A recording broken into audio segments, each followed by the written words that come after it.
માયાબેનને ન્યાય આપો કે એમને સાથે આ થયો એવી કોઈ બેન દીકરી સાથે ના થાય છે। તો બનાસકાંઠાના ડીસા શહેરમાં વત્સલ હોસ્પિટલના તબીબની બેદરકારીને કારણે ગર્ભવતી મહિલાનું ઓપરેશન દરમિયાન મોત થયું હોવાના ગંભીર આક્ષેપ સામે આવ્યા છે। ડીસાની વત્સલ હોસ્પિટલના તબીબ રાહુલ ચૌહાણ બેદરકારીને કારણે ડીસા તાલુકાના લોરવાડા ગામની ગર્ભવતી મહિલાનું મોત થયું હોવાના પરિવારના આક્ષેપો છે। પરિવારે તબીબ વિરુદ્ધ પોલીસ કલેક્ટર સહિત જિલ્લા આરોગ્ય અધિકારીને પણ રજૂઆત કરી છે। પરિવારે ડીસા ઉત્તર પોલીસ સ્ટેશને ફરિયાદ દાખલ કરવા માટે પણ અરજી નોંધાઈ છે। પરિવારે માંગ કરી છે કે અમારી દીકરીનો તબીબની બેદરકારીને કારણે મોત થયું છે, પણ અન્ય કોઈ સમાજની દીકરી સાથે આવો બનાવ ન બને તેના માટે અમારી રજૂઆત છે, તેના માટેની અમારી આ માંગ છે। બનાસકાંઠાના ડીસામાં આવેલી વત્સલ હોસ્પિટલ, જ્યાં ડૉક્ટર રાહુલ ચૌહાણની બેદરકારીથી એક સુથાર સમાજની દીકરીનું મોત થયું છે। આપ જોઈ રહ્યા છો દૃશ્યમાં આ દીકરીની તસવીર છે, જેને એક નાની દીકરીનો જન્મ થયો છે અને આજે આ તબીબની બેદરકારીથી, આ ડૉક્ટરની બેદરકારીથી એ દીકરી મા વિનાની બની છે।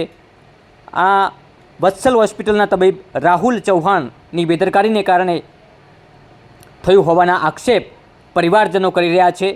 આજે પરિવાર દ્વારા આ ડૉક્ટર રાહુલ ચૌહાણ વત્સલ હોસ્પિટલના વિરોધમાં પોલીસ અધિક્ષક, બનાસકાંઠા કલેક્ટર સહિત જિલ્લા આરોગ્ય અધિકારીને પણ રજૂઆત કરી છે, લેખિતમાં રજૂઆત કરી છે અને આવેદનપત્ર પણ આપ્યું છે કે આવી બીજી કોઈ સમાજની દીકરી સાથે આવી ઘટના ન બને તેને લઈને કાર્યવાહી કરવામાં આવે। કારણ કે આવા ઘણા એવા ડૉક્ટરો છે જે માત્ર પૈસા માટે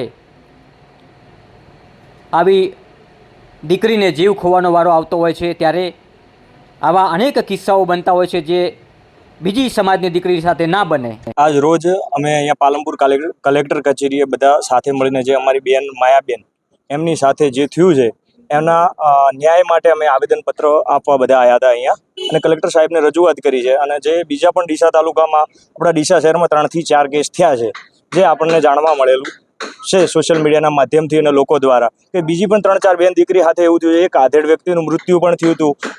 એટલે ઘણા બધા આવા કેસ થાય છે ને તંત્ર જાગૃત થાય અને એ લોકોને ન્યાય મળે અને ભવિષ્યમાં કોઈની બેન દીકરી સાથે આવું ના થાય એના માટે અમે કલેક્ટરશ્રીને આવેદન આપ્યું છે, અમે CDHO ચીફ ડિસ્ટ્રિક્ટ હેલ્થ ઓફિસરને આવેદન આપ્યું છે અને અમે નાયબ કલેક્ટરશ્રીને પણ આવેદન આપવા જઈ રહ્યા છીએ આવું બધું। અને બીજું, આ મીડિયાના માધ્યમથી ડીસા ડૉક્ટર પરિવાર અને ટોટલ ડૉક્ટરો સાહેબશ્રીને, એવું નથી કે બધા ખરાબ છે, પણ જે આવું કરી રહ્યા છે એમને આ મીડિયાના માધ્યમથી હું એટલું કહેવા માગું છું કે આ જે બન્યું એવું ભવિષ્ય કોઈની બેન દીકરી સાથે થયું તો અમે આ બધા જે આજે છીએ, આજે અમે 50ની સંખ્યામાં છીએ, કાલે અમે 500ની સંખ્યામાં તમારી હોસ્પિટલ આગળ સેમ ડે આવીને બેસી જાઉં ને તમારી હોસ્પિટલને તાળા મારતા 24 કલાક પણ વાર લાગશે નહીં। તો બધાને નમ્ર વિનંતી છે કે આ જે માયાબેન સાથે થયું છે, બીજી 2-3 દીકરીઓ સાથે થયું છે, એ ભવિષ્યમાં કોઈ સાથે થાય નહીં, એવી નમ્ર વિનંતી છે।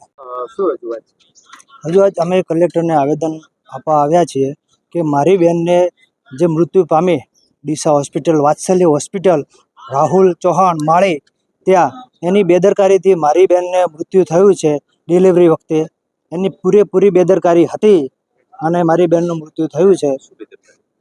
એમની બેદરકારી હતી ઓપરેશન વચ્ચે, ત્યારે મને શું કીધું કે તમારે ઓપરેશન કર્યા પછી એમને બાળક લીધું, બેબી ધાવણી થઈ, એના પછી એમને કે કોથળી કાઢવી પડશે। મેં કીધું સાહેબ કાઢી નાખો તો તમારી બેન બચશે ને કે નહીં બચે। તો સાહેબ ત્યારે હું અંદર ગયો ને ત્યારે લોહી હતું, ત્યાં બધું લોહી નીકળી ગયું હતું। એવી સ્થિતિ કહો તો સાચી, એના માટે આ વસ્તુ થઈ છે અને પૂરેપૂરી સાહેબ એમને ત્યાં લોહીની બોટલો પણ નથી સાહેબ, અને પછી એમને 20 મિનિટ પછી લોહીની બોટલો લાવી, આ પછી મારી બેનનું મૃત્યુ થયું છે અને પૂરેપૂરી। હા સાહેબ, અમે આપેલી છે અરજીઓ।